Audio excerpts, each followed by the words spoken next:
You can say that again, Bouncer. Looks like you and I are the only real romantics in this household. Betty wish it was him and Rosie getting married. Do you really think things are that serious between them?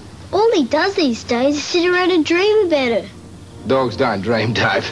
If Bouncer did, I reckon he'd dream about a big, nice, juicy T-bone.